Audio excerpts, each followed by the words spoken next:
You're in bed, it's 20 past 11, you should be asleep, but instead you're thumbing your phone and you see it. That headline from a newspaper's money section. The one that always appears 3 swipes after something innocent. Average UK net worth now £305,000. 305 grand. You stare at the screen like it's just personally handed you a bill. That number spins in your head while you mentally run through your own situation. The current account that's comfier with an overdraft than a balance. The pension you never log into. The rent that leaves about the same mark on your month as a mortgage on something you'll never own. And suddenly you feel like everyone else got a head start you missed. The whole country is apparently sitting on 6 figures of wealth while you're counting down to payday.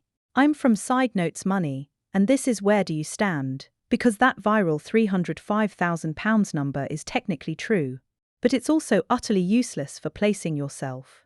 It's an average inflated by the very richest, the people whose wealth drags the figure upwards the way a few premiership salaries make average UK earnings sound like everyone takes home a footballer's wage. What matters is the median, the person right in the middle.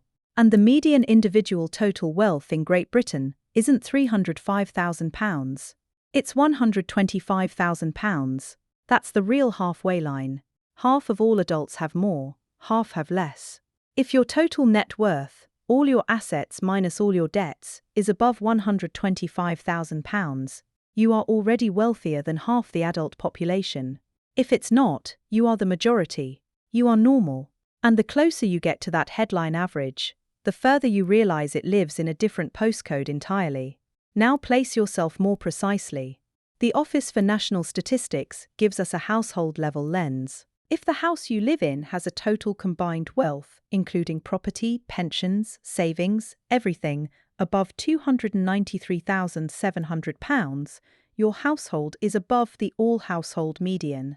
But you're not in your 60s, you're in your 30s. For households headed by someone aged 25 to 34, the median total wealth drops to £109,800.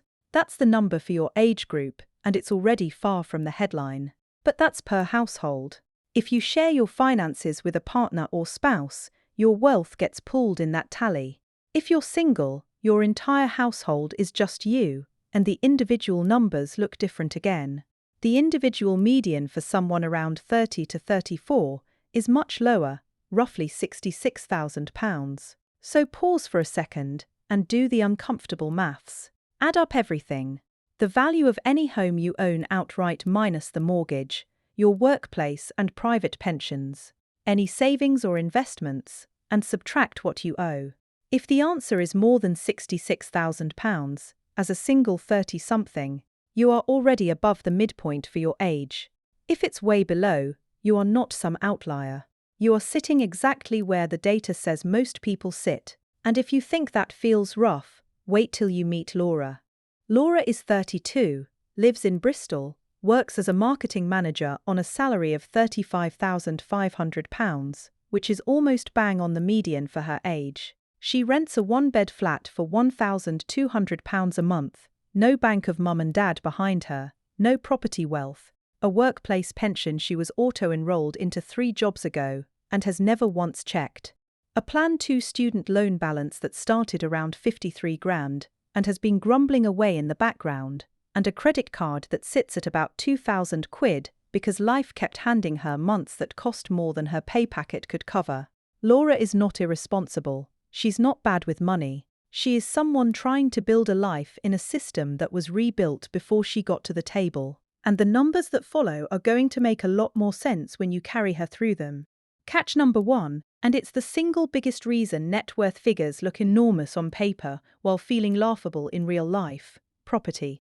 40% of all aggregate household wealth in Britain is net property wealth. Houses, flats, the roof over your head turned into a number on a balance sheet.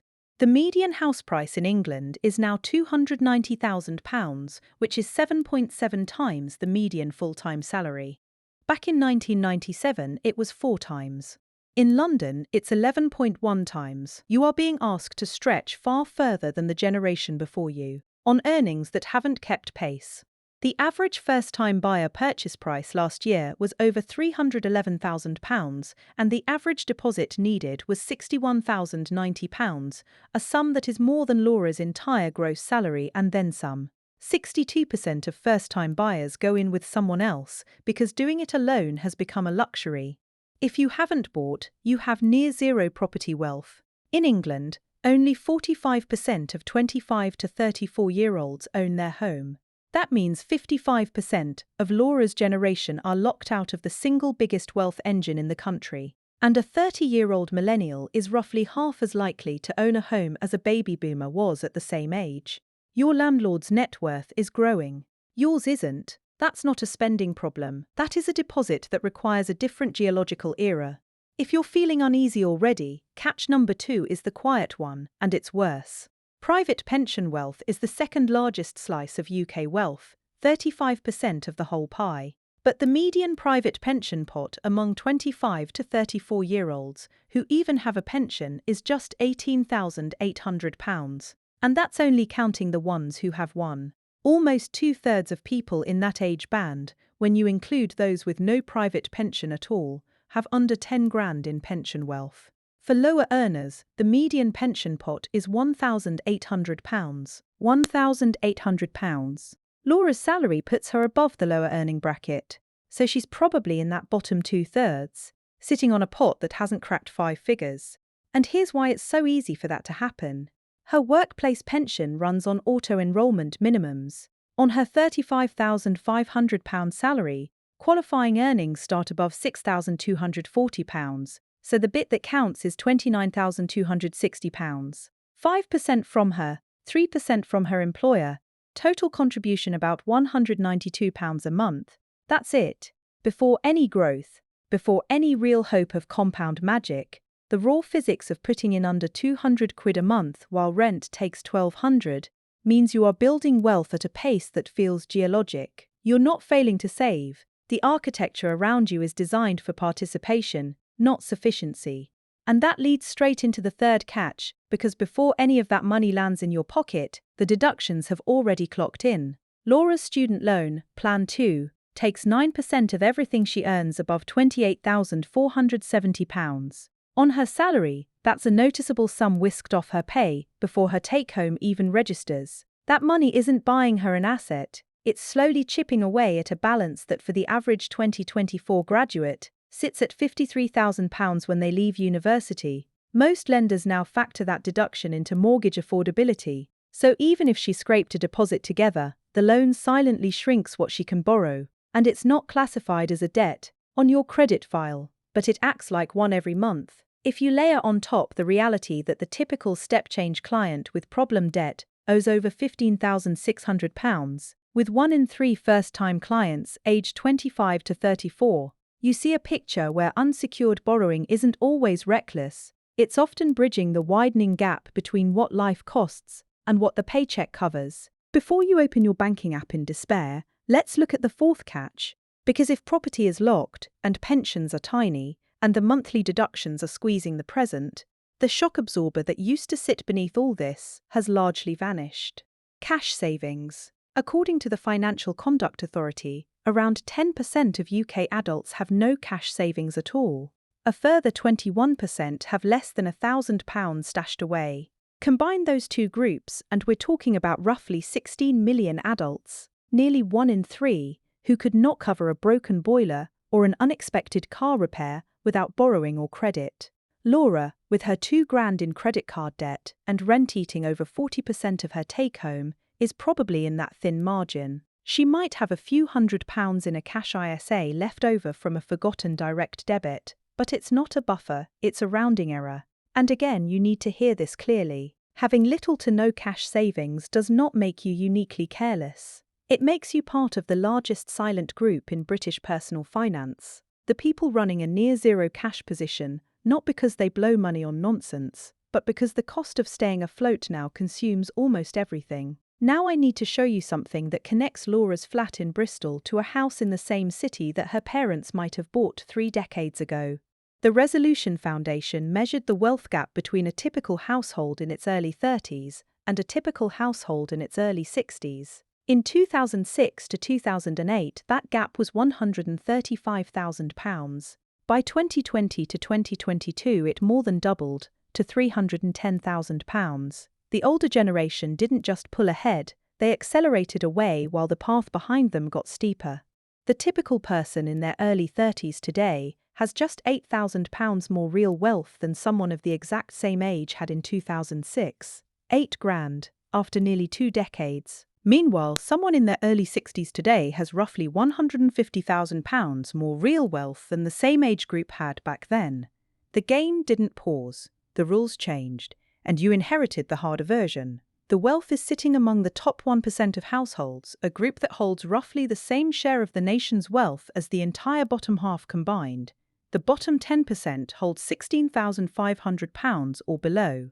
The top is pulling away, the bottom is treading water, and the middle is being asked to perform financial gymnastics on a beam that gets narrower every year. So where does that leave Laura, and where does it leave you? It leaves you holding a set of numbers that weren't caused by avocado toast or insufficient hustle. It leaves you in a system where the wealth vehicles of the past, a reasonably priced home, a defined benefit pension that required no thought, a state safety net that covered most of your retirement basics, have either disappeared or been replaced with individual responsibility you were never taught to shoulder. And yet here is the turn, because if you trace back through every catch, property equity that feels impossible, pension pots that look tiny, a student loan that lingers, a cash buffer that evaporates, each of them exposes the same thing: the gap between what the world tells you you should have and what the realities of your pay and your bills allow. That gap is not your character flaw. But the size of that gap is something you can affect, not by earning 6 figures overnight, not by magicking a deposit, but by redirecting one small automated stream into an account that works for you while everything else stays noisy. Laura's one move is the same move you can make right now. Her employer is already giving her free money. The minimum 3% employer contribution into her auto-enrollment pension is £72 a month, about £863 a year, that she only gets if she stays opted in and contributes her 5%. She is already doing that, so she's capturing the match. But if she, or you, can find just an extra £100 a month, a sum that is painful but not impossible if you treat it like another direct debit you never see, the maths changes. £100 a month, £1,200 a year, invested inside a stocks and shares ISA, or added to a pension where the government tops up basic rate tax relief so that every £80 you put in becomes £100, changes the end of the story. At a 5% real annual return, an illustrative long-run planning assumption, not a guarantee, every pound saved at 30 grows to roughly £5.52 in today's money by age 65. That same £100 a month, sustained for 35 years, becomes approximately £108,400 in real terms.